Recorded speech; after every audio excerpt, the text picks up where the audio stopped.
Getting the OD sensor to work was very hard. Not only did we need it for measuring our concentration of algae in the mussel bucket, we also needed it to work in cadence with our PID controller. During testing, we found that the dirt or grime produced by the mussels severely influenced our measurements. In the end, we decided to give the mussels a little clean and swap the water with clean water. This helped and allowed us to have clean measurements for about 1300 seconds until the water got dirty again and started affecting the OD sensor too much, to the point where the measurements were too low for the PID controller to work. Our mussel experiments tested whether different colored lights or high levels of salt would improve the mussel's filtration rate. For lights, we used a lid with white or violet LEDs inside, and for salt, we doubled the salt in the environment from the control's 32 pt.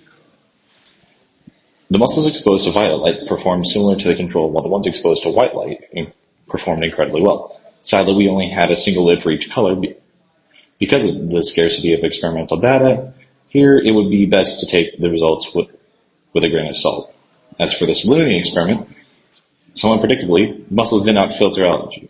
The mussels in our 64 ppt environment underperformed significantly.